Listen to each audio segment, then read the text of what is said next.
Hello and welcome to jam cam YouTube channel and पढ़ रहे IIT jam app. आप सभी का एक बार फिर से स्वागत किया जाता है। तो हम डिस्कस कर रहे हैं previous year questions of GATE exam. और हमने जो टॉपिक डिस्कस किया था पहली क्लास में, दैट इज कोऑर्डिनेशन केमिस्ट्री, उसका पार्ट 1 डिस्कस किया था। और पार्ट 1 में हमने गेट 2023 से लेके गेट 2018 तक के सारे क्वेश्चन डिस्कस कर लिए थे। ये हमारा कोऑर्डिनेशन केमिस्ट्री का पार्ट नंबर 2 रहेगा। इसमें हम गेट 2017 से लेके एंड गेट 2012 तक के सारे क्वेश्चंस को बिल्कुल डिटेल में डिस्कस करेंगे। तो चलिए स्टार्ट करते हैं। आप हमसे टेलीग्राम पे जुड़ सकते हैं अगर आप CSR नेट या गेट की प्रिपरेशन कर रहे हैं तो उसके लिए सर्च कीजिएगा CSIR कैम। और वीडियो के डिस्क्रिप्शन में भी आपको टेलीग्राम ग्रुप का लिंक मिल जाएगा। और आप हमारी ऐप भी डाउनलोड कर सकते हैं पढ़ रहे IIT जैम, जहाँ पे बहुत जल्दी हम गेट और नेट के लिए भी कंटेंट लेके आएंगे। फिलहाल अभी आप इन नंबर पे भी कांटेक्ट कर सकते हैं ज़्यादा इन्फॉर्मेशन के लिए। तो चलिए स्टार्ट करते हैं। तो सबसे पहला क्वेश्चन आपका पूछा गया है यहाँ पे, बहुत ही बढ़िया क्वेश्चन है।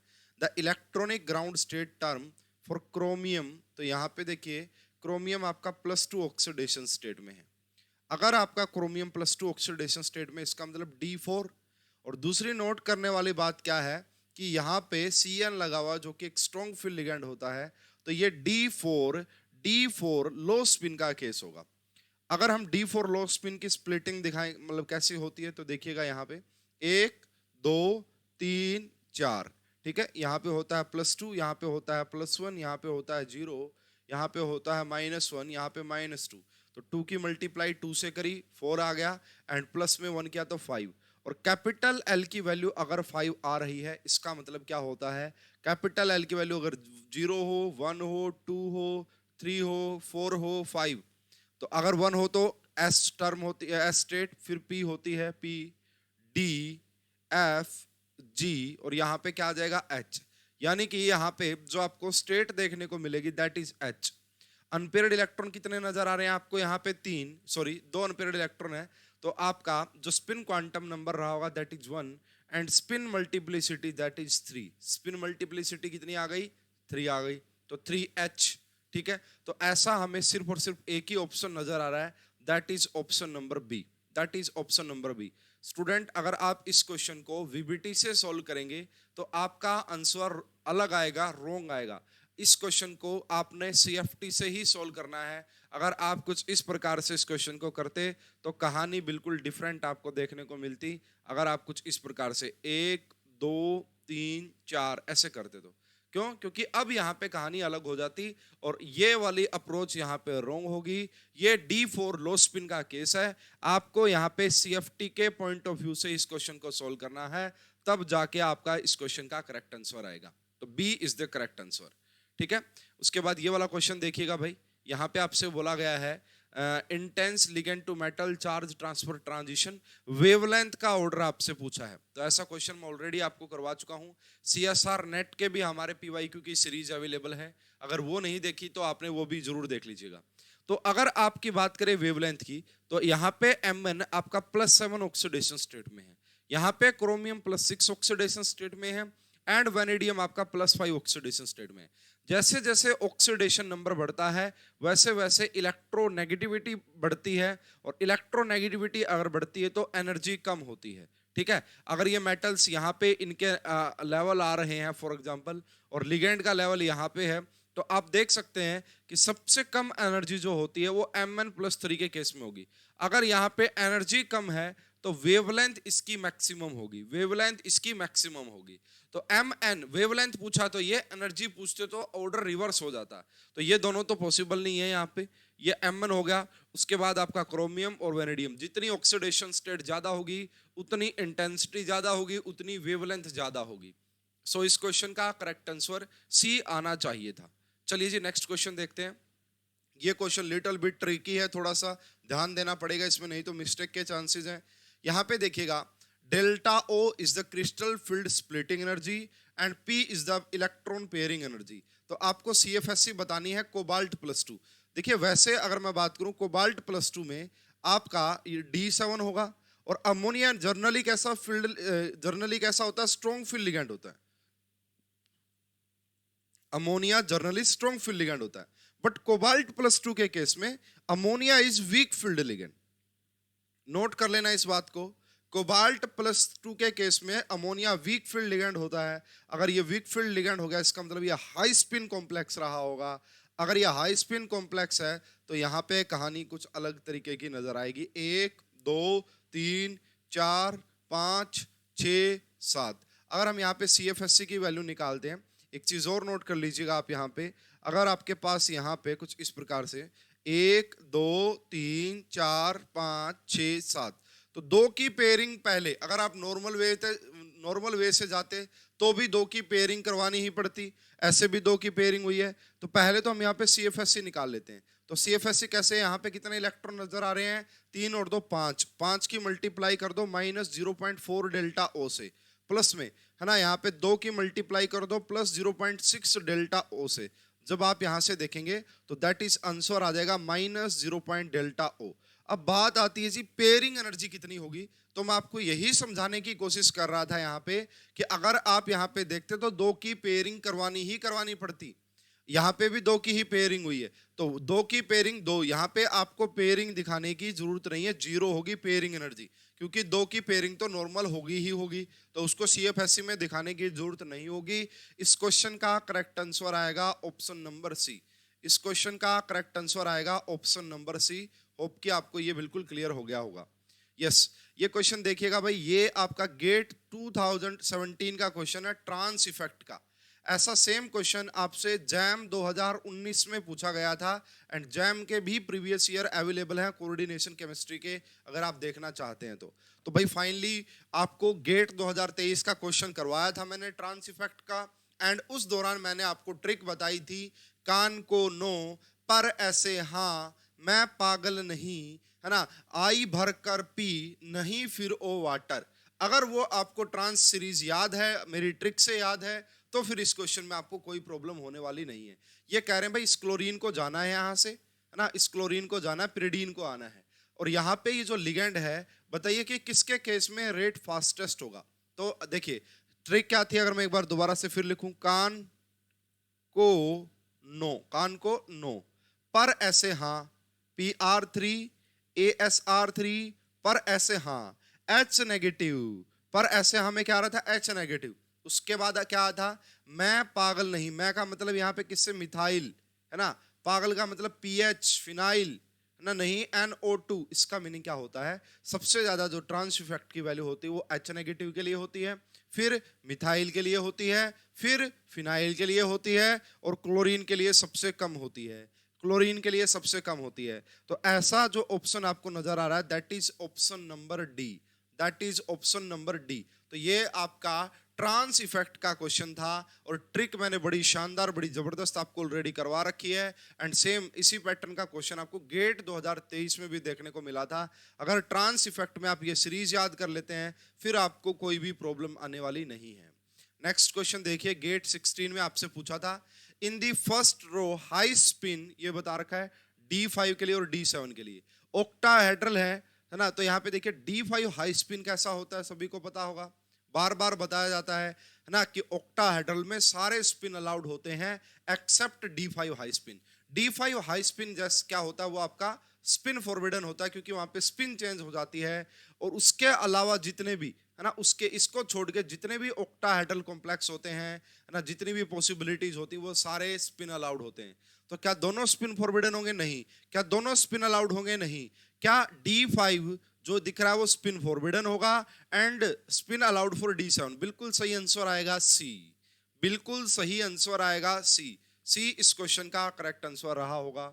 चलिए जी नेक्स्ट क्वेश्चन। यस, ये क्वेश्चन ध्यान से देखिएगा, यहाँ पे आपसे बोला गया है according to Irving Williamson's series the number of d electrons for the first row transition metals having the highest overall stability constant for this। यहाँ पे भाई यानी कि मेटल के पास कितने डी इलेक्ट्रॉन होंगे, है ना, जहां पे ओवरऑल स्टेबिलिटी कांस्टेंट की वैल्यू हाईएस्ट होगी। तो लेफ्ट टू जब राइट जाते हैं हम पीरियड में, लेफ्ट टू राइट जाते हैं तो आपका स्टेबिलिटी कांस्टेंट की वैल्यू बढ़ती है, नंबर ऑफ इलेक्ट्रॉन बढ़ते हैं, तो ये रहा। अब Zn2 पॉजिटिव जो है ना, इसको हम डी ब्लॉक की मेटल्स जरूर बोलते हैं, ये आपका डी ब्लॉक की मेटल्स जरूर होती है, बट ये ट्रांजिशन मेटल नहीं होती है, ये नोट करना है ना। Zinc 2 positive is not transition metal. Transition metal क्या होते हैं, जहां पे डी फुली फिल्ड ना हो, ऐसा आप बोल सकते हैं, ठीक है। तो इस 3D सीरीज में अगर आप बात करोगे, Zn2 positive is not transition metal. उसके बाद कौन आता है, उसके बाद नंबर आता है कॉपर +2 का।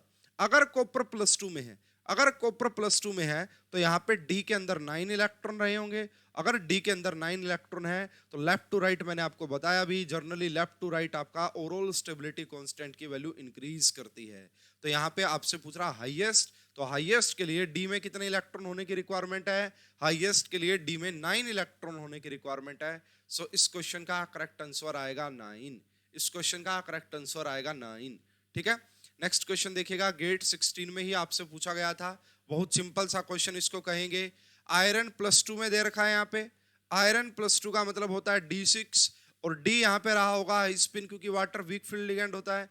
तो इसकी CFSC की वैल्यू निकालो जल्दी से, क्या आएगी, 1 2 3 4 5 6, है ना। तो CFSC अगर इसके लिए निकालें, दैट इज माइनस कितने से मल्टीप्लाई करनी पड़ेगी, आपका 4 की मल्टीप्लाई करो -0.4 से, तो ये -1.6 डेल्टा O आ गया, +1.2 डेल्टा O आ गया। इसका मीनिंग क्या हो जाएगा यहाँ पे, इसका मीनिंग यहाँ पे क्या हो जाएगा, दैट इज -0.4 डेल्टा O। एक तो यहाँ से ही आ गई।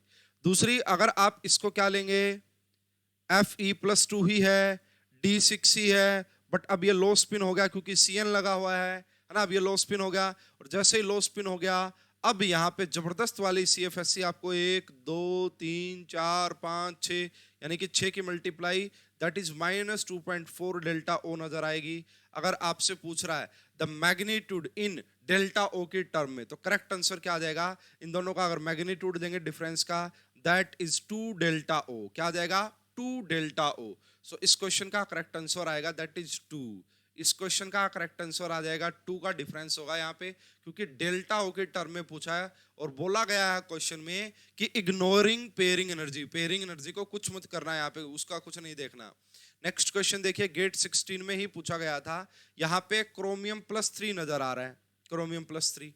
अगर क्रोमियम +3 है, इसका मतलब D3, अगर वो D3 है, इसका मतलब 2 होल ट्रांजिशन। अगर वो 2 होल ट्रांजिशन है तो ट्रिक आएगी FATT, ये सब पढ़ा चुका हूं मैं आपको, नेट में बहुत सारे क्वेश्चन करवाए हैं। देखिए, अब ये सबसे ज्यादा वेवलेंथ की वैल्यू ये कब आई होगी, जहां पे एनर्जी सबसे कम रही होगी। तो अगर हम देखें यहाँ पे, इसका मैं अगर आपको एक बार फिर से ऑर्गल डायग्राम बना के दिखा दूं, वैसे मैं बहुत बार बना के दिखा चुका हूं। यहाँ पे आपका 4F रहा होगा, यहाँ पे आपका 4P रहा होगा, ठीक है। ये आपका यहाँ पे इस प्रकार से आप बैरी सेंटर दिखा दीजिए। सबसे नीचे कौन आ जाएगा, 4A2G, सबसे नीचे कौन, 4A2G। यहाँ पे कौन आ जाएगा आपका 4T2G, यहाँ पे कौन आ जाएगा आपका 4T1G, और ये कहाँ से आया है, F से। और यहाँ पे क्या आ जाएगा आपका, दिस इज 4T1G, और ये कहाँ से आया, P। तो यहाँ पे अगर आप नोट करेंगे इस पॉइंट को ध्यान से, कि ये वाला जो वैल्यू, ये वाला जो एनर्जी का गैप वो सबसे कम है। अगर एनर्जी का गैप सबसे कम है तो वेवलेंथ सबसे ज्यादा इसकी रही होगी, यानी कि 4A2G से अगर आप जा रहे हैं 4T2G, तो यहाँ पे जो लैम्डा होगा वो मैक्सिमम रहा होगा, लैम्डा की वैल्यू मैक्सिमम रही होगी। एंड अगर हम बात करें 4A2G से 4T1GP, यहाँ पे लैम्डा मिनिमम रहा होगा। बस अगर ये दो बातें आपको समझ में आ गई है, फिर कोई प्रॉब्लम है ही नहीं, क्वेश्चन को आप बहुत आराम से सोल्व कर पाएंगे। तो यहाँ पे देखिएगा स्टूडेंट ध्यान से, 670 किसके लिए आएगी, मैंने अभी अभी बताया, A2G से T1GP की आएगी, हटा दो, T1GP का कोई रोल नहीं है, T1G का भी कोई रोल नहीं है। इस क्वेश्चन का करेक्ट आंसर आएगा D। कैसे, देखिएगा यहाँ पे 4A2G से 4T2G, ठीक है, और सबसे कम वाली किसके लिए आ रही, देखो 4A2G से 4T1GP, यानी कि बिल्कुल करेक्ट हो गया हमारा आंसर, यानी कि बिल्कुल जो कंडीशन फुलफिल हो रही थी वो बिल्कुल सही है। सो इस क्वेश्चन का करेक्ट आंसर होगा डी, इलेक्ट्रॉनिक ट्रांजिशन से रिलेटेड ये क्वेश्चन आपसे पूछा गया था, ठीक है। इलेक्ट्रॉनिक ट्रांजिशन से रिलेटेड क्वेश्चन ये आपसे पूछा गया था। चलिए जी नेक्स्ट क्वेश्चन की बात करते हैं। यस, ये भी बहुत ही बढ़िया क्वेश्चन है आपका। यहाँ पे आपसे बोला गया गेट 15 का, ये वाला जो कॉम्प्लेक्स है ये क्या करता है, शोल्डर शो करता है। तो बताओ उस रीजन क्या होता है शोल्डर का, तो रीजन होता है JTD, जॉन टेलर डिस्टॉर्शन। कैसे, आइए मैं एक्सप्लेन करता हूं। देखिए यहाँ पे अगर हम बात करें, ये टाइटेनियम जब ये D1 आएगा, अगर D1 आएगा जब आप इसकी टर्म निकालोगे तो 2D टर्म आएगी, ठीक है। और 2D टर्म का अगर आप ऑर्गल डायग्राम बनाते हैं तो क्या देखने को मिलेगा, ऊपर आ जाएगा आपका 2EG और नीचे आ जाएगा आपका 2T2G, यानी कि आपको यहाँ पे एक ट्रांजिशन, एक पीक दिखनी चाहिए थी, शार्प पीक दिखनी चाहिए थी। बट रियलिटी में ऐसा नहीं होता है। रियलिटी में जब देखा गया इसका इलेक्ट्रॉनिक स्पेक्ट्रा, तो वो आपका कुछ इस प्रकार से दिखाई देता है। एक तो ब्रॉड पीक नजर आती है, एक तो ब्रॉड पीक नजर आती है, और दूसरा ये शोल्डर नजर आता है ना। अब ये बोला गया भाई ऐसा क्यों होता है, तो इसके पीछे जो बताया गया that is reason JTD, Jahn Teller distortion. ये बताया गया कि ये जो आपने ऑर्गल डायग्राम बनाया है ये विदाउट JTD के साथ बनाया है। अगर आप JTD के साथ बनाएंगे तो ये वाली जो टर्म है ये फर्दर स्प्लिट हो जाएंगी, और वो कैसे स्प्लिट होती हैं वो शायद मैंने आपको बताया होगा पहले भी, गेट में या नेट में कहीं ना कहीं किसी लेक्चर में बताया है कि ये जो 2D अब नजर आ रहा है आपको, ये स्प्लिट हो जाएगा चार में, ठीक है। और उसके लिए मैं ट्रिक लिखता हूं DEBAB, DEBAB, ये ट्रिक लिखता हूं। तो यहाँ पे अगर आप देखेंगे सबसे नीचे आ जाता है आपका EG, उसके बाद कौन आ जाता है आपका B1G आ जाता है शायद, है ना, या अभी कंफर्म कर लेंगे इसको। उसके बाद कौन आ जाता है, A2G आ जाता है, और उसके बाद कौन आ जाता है आपका B2G, यही होता है लगभग, ठीक है। तो यहाँ से आप देखिएगा एक ट्रांजिशन आपका EG से B1G हो गया, एक ट्रांजिशन आपका यहाँ पे हो गया, एक ट्रांजिशन आपका यहाँ पे हो गया, ये रहा। अब जो शोल्डर आती है वो इनकी वजह से आती है भाई, ये जो सेकंड वाला पीक, इसकी मान लो पीक इनमें से एक की वजह से आ जाएगी, एंड आपका यहाँ पे शोल्डर आने का रीजन होता है JTD की वजह से फर्दर स्प्लिटिंग देखने को मिलती है, और उस स्प्लिटिंग की वजह से आपको यहाँ पे शोल्डर एंड ब्रॉड पीक्स नजर आती है। सो रीजन इसके पीछे होता है that is Jahn Teller distortion. C is the correct answer. Okay, चलिए जी नेक्स्ट क्वेश्चन पे चलते हैं यहाँ से। यस, इसका the intense red colour of this, इस कॉम्प्लेक्स का रेड कलर किसकी वजह से होता है, तो बाइपिरिडीन जैसे दिख गया। बाइपिरिडीन एक पाई एक्सेप्टर लिगेंड होता है, और पाई एक्सेप्टर लिगेंड तो ये मेटल से इलेक्ट्रॉन मांगेगा और मेटल यहाँ पे इलेक्ट्रॉन देगा। This is the example of MLCT। जहां पे भी पाई एक्सेप्टर लिगेंड दिख जाए, पॉसिबिलिटी है कि वहां पे MLCT रहा होगा, metal to ligand charge transfer रहा होगा। सो क्वेश्चन का करेक्ट आंसर क्या आ जाएगा, फर्स्ट, है ना। चलिए जी नेक्स्ट क्वेश्चन देखते हैं। ये वाला कॉम्प्लेक्स ये जैम में भी पूछा जा चुका है भाई, और इस कॉम्प्लेक्स के बारे में कमेंट कीजिए।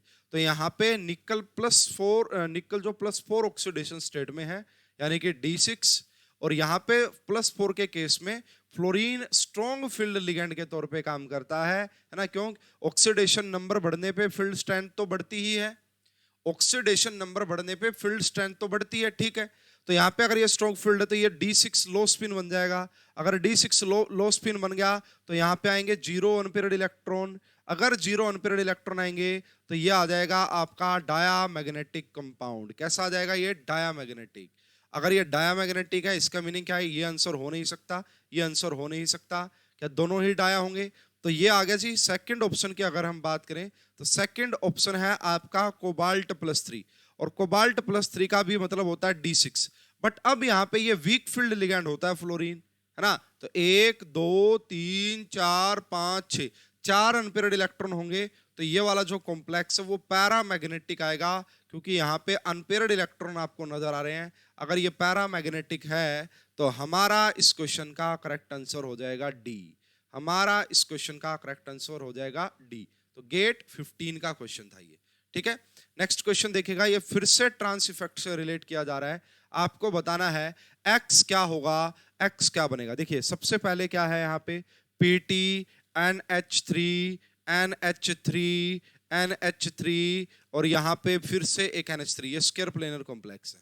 सबसे पहले क्या होगा, यहाँ से Cl नेगेटिव आएगा, ऐसे न्यूक्लियोफाइल के तौर पे कहीं लगा दो, एक Cl नेगेटिव को कहीं लगा दो, कोई दिक्कत नहीं है। अब बात ये आएगी यहाँ पे, ध्यान से नोट कीजिएगा कि भाई अब हम देखो, अब यहाँ पे दो पॉसिबिलिटी है। एक पॉसिबिलिटी तो ये हो सकती है कि इस अमोनिया के सामने वाला अमोनिया हटा दें। दूसरी पॉसिबिलिटी ये हो सकती है कि क्लोरीन के सामने वाला अमोनिया हटा दें।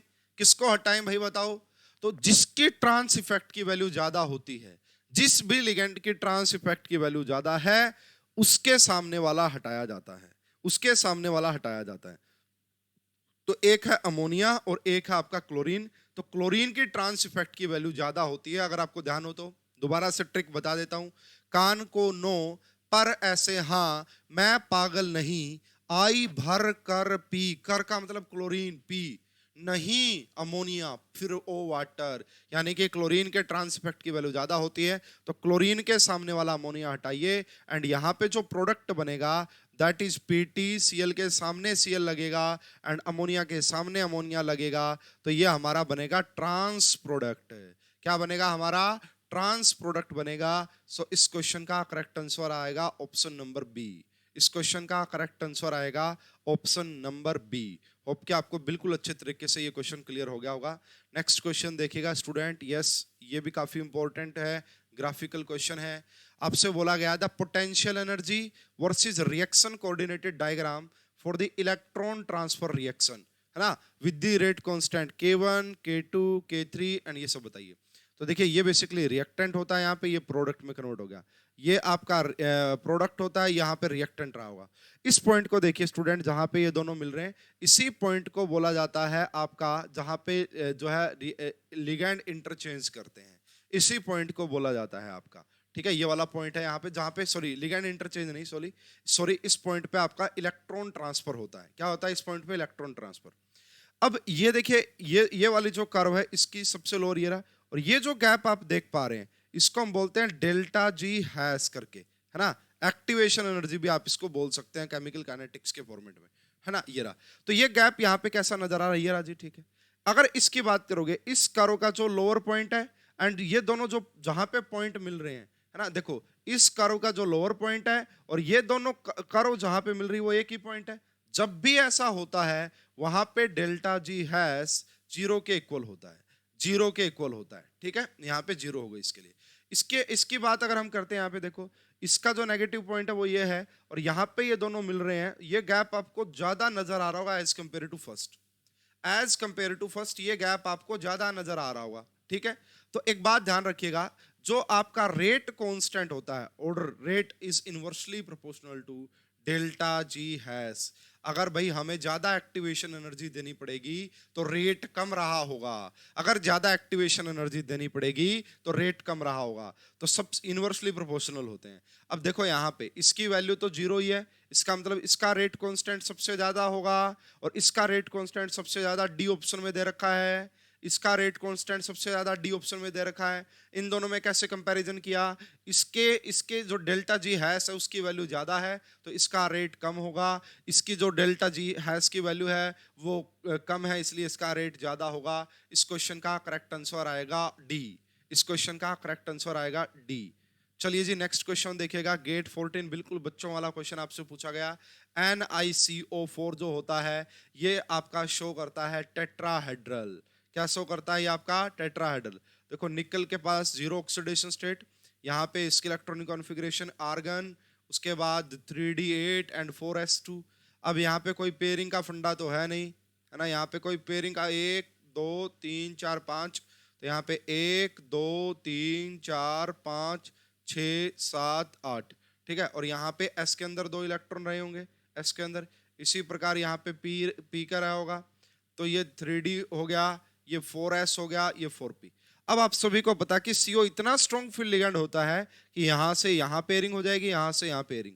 तो यहां पे अगर आप NiCO4 की बात करेंगे तो ये आपका कैसा होता है? sp3 हाइब्रिडाइजेशन होती है। अगर sp3 हाइब्रिडाइजेशन तो टेट्राहेड्रल ज्योमेट्री होती है, और ये डायामैग्नेटिक नेचर का होता है। क्यों? क्योंकि यहाँ पे कोई भी अनपेयर्ड इलेक्ट्रॉन नहीं है, तो टेट्राहेड्रल होगा, है ना। ये क्या होगा? टेट्राहेड्रल होगा यहाँ पे, और यहाँ पे भी टेट्राहेड्रल दिया तो दोनों की पॉसिबिलिटी बनेगी। हालांकि पहला ऑप्शन नहीं आएगा, क्यों? क्योंकि ये वाला जो कॉम्प्लेक्स है यहाँ पे भी क्लोरीन वीक फील्ड लिगेंड होता है, इसकी भी हाइब्रिडाइजेशन sp3 ही आएगी। अगर हाइब्रिडाइजेशन sp3 है तो ये भी टेट्राहेड्रल रहा होगा, तो ये दोनों ही कॉम्प्लेक्स आपका टेट्राहेड्रल रहे होंगे। सो इस क्वेश्चन का करेक्ट आंसर आएगा सी। सो इस क्वेश्चन का करेक्ट आंसर आएगा सी। नेक्स्ट क्वेश्चन देखिएगा, ये दोनों आपको किस टाइप के आइसोमर नजर आ रहे हैं? क्या लिंकेज आइसोमर है? लिंकेज आइसोमर में आपका देखो ये NO2 है तो ये भी NO2 है, तो ये लिंकेज तो नहीं है। लिंकेज में तो अगर एक जगह नाइट्रोजन डोनर था दूसरी जगह ऑक्सीजन डोनर आता।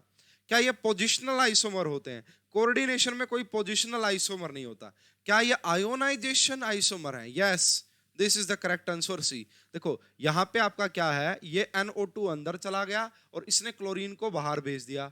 अगर कोऑर्डिनेशन स्फीयर के अंदर और बाहर आयंस का चेंज हो रहा है तो ऐसे आइसोमर आयोनाइजेशन आइसोमर कहलाते हैं। ऐसे आइसोमर आयोनाइजेशन आइसोमर कहलाते हैं। सो इस क्वेश्चन का करेक्ट आंसर होगा सी। ऑप्टिकल आइसोमर ये शो नहीं करने वाले हैं यहाँ पे। ठीक है, चलिए जी नेक्स्ट क्वेश्चन। यहाँ पे देखिएगा इस कॉम्प्लेक्स में Among Us the flowing the strong JTD कहाँ पे देखने को मिलेगा? तो भाई स्ट्रॉन्ग जेटीडी जहां पे इजी अनसिमेट्रिकल होता है वहां पे देखने को मिलता है। यहाँ पे भी अगर आप देखेंगे ये क्रोमियम +2 D4 का मतलब है T2G के अंदर 3 और EG के अंदर 1। यहाँ पे सिर्फ T2G के अंदर एक इलेक्ट्रॉन है। कोबाल्ट की बात जब आप करते हैं कोबाल्ट +2 की, तो ये आएगा आपका यहाँ पे 5 और ये आएगा आपका 2, है ना, ये D7। तो ये तो आपका जेटीडी ही शो नहीं करता है, ये तो आपका जेटीडी ही शो करने वाला नहीं है कोबाल्ट +2। तो आयरन +2 की अगर आप बात करते हैं तो यहाँ पे आपको नजर आ रहा होगा T2G5 and EG1, T2G5 and आपका EG1। अगर आप एक मिनट रुको, मैंने कुछ गड़बड़ कर दी है ना, सॉरी, यहाँ पे मैंने गड़बड़ कर दी है भाई। यहाँ पे आपको देखने को मिलेगा T2G4 एंड EG2। तो देखो यहाँ पे क्या हो रहा है, आपका T2G अनसिमेट्रिकल है, यहाँ पे T2G अनसिमेट्रिकल है, और सिर्फ एक केस ऐसा नजर आ रहा है जहां पे EG अनसिमेट्रिकल है। जहां पे EG अनसिमेट्रिकल होता है वहीं पे हमें स्ट्रॉन्ग जेटीडी देखने को मिलता है। सो इस क्वेश्चन का करेक्ट आंसर होगा ऑप्शन नंबर ए। इस क्वेश्चन का करेक्ट आंसर होगा ऑप्शन नंबर ए। चलिए जी नेक्स्ट क्वेश्चन पे चलते हैं। यस, आपसे बोला गया है amongst the following complex ion that is expected to show highest magnetic moment at room temperature. तो देखिए निकल +2 ये जो कॉम्प्लेक्स है यहाँ, ये तो अनपेयर्ड इलेक्ट्रॉन ही 0 होते हैं, यहाँ पे कोई लेना देना नहीं है। इनडायरेक्टली इस क्वेश्चन में आपसे ये पूछा जा रहा है कि भाई बताओ कहाँ पे ऑर्बिटल कंट्रीब्यूशन की पॉसिबिलिटी है, कहाँ पे ऑर्बिटल कंट्रीब्यूशन ऐड होगा जिससे कि मैग्नेटिक मोमेंट हाईएस्ट आ जाएगी। ठीक है, या फिर अनपेयर्ड इलेक्ट्रॉन भी आपको देख लेने अगर स्पिन ओनली मैग्नेटिक मोमेंट की बात कर रहे हैं तो। ये Fe+3 है, Fe+3 है, ये D5 लो स्पिन बनेगा, ये D5 लो स्पिन। कॉपर +2 जो होता है इसके अंदर एक अनपेयर्ड इलेक्ट्रॉन होता है कॉपर +2 के अंदर। अगर कोबाल्ट +3 की बात करेंगे तो ये D6 लो स्पिन होता है। कैसा होता है यहाँ पे? D6 लो स्पिन। तो D6 लो स्पिन में भी 0 अनपेयर्ड इलेक्ट्रॉन होते हैं, यहाँ पे सिर्फ एक अनपेयर्ड इलेक्ट्रॉन होता है। अगर आप इस कॉम्प्लेक्स की बात करेंगे, इसमें ध्यान से देखिएगा 1 2 3 4 5, इसके अंदर भी एक अनपेयर्ड इलेक्ट्रॉन है, तो इसके अंदर भी एक अनपेयर्ड इलेक्ट्रॉन और इसके अंदर भी एक अनपेयर्ड इलेक्ट्रॉन है। अब कैसे बताएं मैग्नेटिक मोमेंट? तो मैंने आपको बताया। अब आप देखो ऑर्बिटल कंट्रीब्यूशन। ऑर्बिटल कंट्रीब्यूशन के लिए कंडीशन क्या होती है? T2G अनसिमेट्रिकल होना चाहिए। तो कॉपर के केस में यहां पे ऑर्बिटल कंट्रीब्यूशन नहीं होगा, यहां पे ऑर्बिटल कंट्रीब्यूशन होगा क्योंकि T2G अनसिमेट्रिकल नजर आ रहा है। अगर ऑर्बिटल कंट्रीब्यूशन होगा तो ओवरऑल मैग्नेटिक मोमेंट आपका बढ़ जाएगी। स्पिन ओनली तो थी ही थी, प्लस में ऑर्बिटल वाली ऐड हो जाएगी जो कि सी ऑप्शन के अंदर ऐड नहीं होगी, जो कि सी ऑप्शन के अंदर ऐड नहीं होगी। सो इस क्वेश्चन का करेक्ट आंसर आएगा option number B. Next question देखिए स्टूडेंट, ये आपका पूछा गया था गेट 14 में, स्पाइनल से रिलेटेड क्वेश्चन है। पूछ रहे हैं कि ये किस टाइप का स्पाइनल होगा, पूछ रहे हैं कि ये किस टाइप का स्पाइनल होगा। देखिए अगर हम बात करें Mn+2 की, तो Mn+2 D5 हाई स्पिन, यानी कि इसकी जो CFSC होती है वो 0। अगर इसकी CFSC 0 है तो ये कहां पे जाना पसंद करेगा? ये जाना पसंद करेगा टेट्राहेड्रल वर्ड में, यानी कि लोअर ऑक्सीडेशन स्टेट वाला जा रहा है टेट्राहेड्रल में। हाइयर ऑक्सीडेशन क्रोमियम +3 होगा यहाँ पे, और क्रोमियम +3 का मतलब D3, इसकी तो CFSC काफी ज्यादा हाई होगी ऑक्टाहेड्रल वाले कॉम्प्लेक्स में जब देखेंगे। तो मीनिंग ये हो गया अगर इसकी CFSC ज्यादा तो ये जाएगा ऑक्टाहेड्रल में, ये जाएगा टेट्रा में, यानी कि नॉर्मल स्पाइनल होगा। इनवर्स स्पाइनल तो ये हो नहीं सकता, ये नॉर्मल स्पाइनल होगा। अब कह रहे हैं CFSC की वैल्यू बताओ एग्जैक्ट कितनी होगी। तो इसके केस में तो मैं बता चुका हूं, Mn के केस में तो 0 होगी। D3 के केस में कैसे निकालेंगे? 4 की मल्टीप्लाई कर देंगे किससे? 4 डी क्यू की मल्टीप्लाई कर देंगे, -4 डी क्यू की मल्टीप्लाई कर देंगे 3 इलेक्ट्रॉन से, -4 की मल्टीप्लाई कर देंगे डी क्यू से। उसकी भी 0 आएगी क्या? नहीं, उसकी 0 नहीं आएगी भाई। ये तो ठीक है यहाँ से कि -12D क्या वो आ गई, ये सही है, उसकी जीरो नहीं आएगी। एक बार मैं दोबारा से बताता हूँ, इसकी CFSC की वैल्यू 0, 1 2 3 4 5, इसकी मल्टीप्लाई करोगे तो जीरो ही आ रही है भाई, इसकी भी कितनी आ रही है आपका, जीरो। तो गड़बड़ हो रही है क्या कहीं पे? अच्छा, एक चीज जो मिस्टेक कर रहे थे, यहाँ पे एक क्रोमियम प्लस 3 नहीं है, यहाँ पे 2 क्रोमियम प्लस 3 है। 2 है तो इसका डबल कर दो, 2 है तो इसका डबल कर दो, यानी कि -24D क्या हुआ आएगा, तो नॉर्मल स्पाइनल होगा एंड CFSC की वैल्यू यहाँ पे -224D क्या हुआ आएगी। सो इस क्वेश्चन का करेक्ट आंसर हो जाएगा सी। ठीक है, नेक्स्ट क्वेश्चन आप बताने यहाँ पे the number of microstate in the term G1। ठीक है, तो जब भी आपको कोई टर्म गिवन और नंबर ऑफ माइक्रोस्टेट पूछे तो उसके लिए एक फार्मूला होता है, अगर वो फार्मूला ध्यान है तो कोई दिक्कत नहीं है। तो फार्मूला होता है स्पिन मल्टीप्लिसिटी इंटू में 2l+1 इंटू में 2l+1। तो स्पिन मल्टीप्लिसिटी तो 1 दे ही रखी है, और जी के लिए एल की वैल्यू क्या होती है, 0 1 2 3 4 5। ये एस के लिए होती है पी डी, है ना, डी के बाद एफ, एफ के बाद जी, यानी कि 4 होगी। अगर 4 की मल्टीप्लाई करते हैं 2 से, प्लस में करते हैं 1, तो 4 ये आ जाएगा 9। क्या आ जाएगा, 9। तो यहाँ पे जो नंबर ऑफ माइक्रोस्टेट होंगे, नंबर ऑफ माइक्रोस्टेट जो होंगे दैट इज 9। यहाँ पे ये जो 1 दिख रहा है यही होता है आपका स्पिन मल्टीप्लिसिटी, है ना, यही होता है आपका स्पिन मल्टीप्लिसिटी। नेक्स्ट क्वेश्चन देखिएगा, यहाँ पे आपसे पूछा गया है इस क्वेश्चन में, highest enthalpy of hydration, highest enthalpy of hydration. तो देखो कैल्शियम जब आपने एक ऐसा ग्राफ भी पढ़ा होगा, है ना, आपने इसके लिए एक ऐसा ग्राफ पढ़ा होगा कि अगर वैसे देखा जाए तो ऐसे स्ट्रेट लाइन होती थी, लेकिन जब यहाँ पे CFSC ऐड हो जाती है, अगर CFSC ऐड हो जाती है तो कुछ ऐसा ग्राफ आपने जरूर नोट डाउन किया होगा।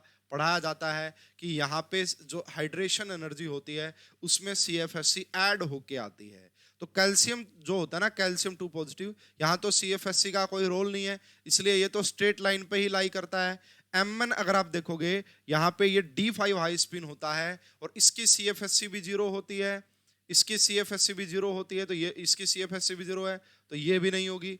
वेनेडियम +2 की बात करोगे तो D3 हो गया, और क्रोमियम +3 की बात करोगे तो ये रहा। तो होता क्या है, जब आपने यहाँ पे लिया होगा 1 इलेक्ट्रॉन तो कुछ CFSC, यहाँ पे 2 इलेक्ट्रॉन तो कुछ CFSC, और 3 पे CFSC ज्यादा होती है, 4 पे तो CFSC कम होने लग जाती है। तो ये जो देख रहे हैं ये होता है D1 के लिए, ये D2 के लिए, ये D3 के लिए, D4 के लिए फिर कम हो जाती है, D5 के लिए फिर 6। तो यहाँ पे जो करेक्ट आंसर आएगा, अगर आपसे पूछ रहे हैं कि हाईएस्ट बताइए किसकी होगी, यहाँ पे हाईएस्ट एंथैल्पी ऑफ हाइड्रेशन किसकी होगी, तो करेक्ट आंसर आएगा सी, है ना, क्योंकि यहाँ पे CFSC की वैल्यू ज्यादा है और यहाँ पे CFSC ऐड होके आती है। ठीक है, नेक्स्ट क्वेश्चन आपको बताना है कि बताइए ग्राउंड स्टेट टर्म क्या रही होगी। तो देखिए ये हो गया जी निकल +2, निकल +2 का मतलब होता है D8, और D8 होता है 2 होल का एग्जांपल, 2 होल ट्रांजिशन का, और इसके लिए हम ट्रिक यूज करते हैं FATT, FATT। तो यहाँ पे आपसे ग्राउंड स्टेट पूछा है, दैट इज A, यानी कि A 3A2G आपका ग्राउंड स्टेट टर्म आएगी। ये ओर्गल डायग्राम से पूछ रहा है। F का मतलब यहाँ पे जो F टर्म होती है वो स्प्लिट हो जाती है किसमें, 3A2G में, 3T2G में, 3T1G में। तो सबसे लोअर एनर्जी की जो होती है दैट इज 3A2G होती है। तो इस क्वेश्चन का करेक्ट आंसर आ जाएगा सी। नेक्स्ट क्वेश्चन देखिएगा, इनमें से कौन सा इनवर्स स्पाइनल होगा, इनमें से कौन सा इनवर्स स्पाइनल होगा। तो स्टूडेंट आपको मैंने बताया था जहां पे भी Fe+3 में दिख जाए, जहां पे भी Fe+3 में दिख जाए समझ लेना कि वो इनवर्स स्पाइनल होगा। तो यहाँ पे देखो ये इसको लिखने का एक और तरीका होता है, आप इसको ऐसे भी लिख सकते हैं FeO एंड Fe2O3 ना, Fe2O3, यानी कि यहाँ पे आयरन +3 में दिख रहा है, आयरन +3 में अगर दिख जाए जिंक के केस को छोड़ के, उस पॉसिबिलिटी है कि वो आपका इनवर्स स्पाइनल शो करेगा। तो यहाँ पे जो इनवर्स स्पाइनल आएगा वो आपका ऑप्शन नंबर बी का आएगा, inverse spinel option number B का आएगा। इसका IUPAC नेम बताना आपको, तो सबसे पहले सोडियम, उसके बाद हेक्साक्लोरो हो गया, है ना, एंड इसके ऊपर कैसा चार्ज है, यहाँ प्लस है तो यहाँ माइनस, और जब भी माइनस होता है तो यहाँ पे हम उसका लैटिन नेम लिखते हैं दैट इज फॉस्फेट, एंड यहाँ पे लगा दिया 5। इस क्वेश्चन का करेक्ट आंसर आ जाएगा ऑप्शन नंबर बी।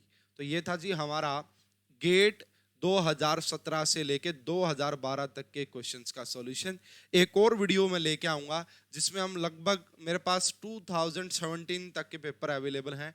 तो एक और पार्ट आएगा गेट का, जिसमें हम बाकी के जो क्वेश्चंस रहते हैं वो सब डिस्कस कर लेंगे। तो अब देख लीजिए भाई, गेट 12 तक मैं ऑलरेडी आपको कंप्लीट कर चुका हूं। नेक्स्ट वीडियो में हम 2007 तक के क्वेश्चंस को डिस्कस कर लेंगे, है ना। और आपको काफ़ी अच्छे से कंसेप्ट क्लियर हो रहे होंगे।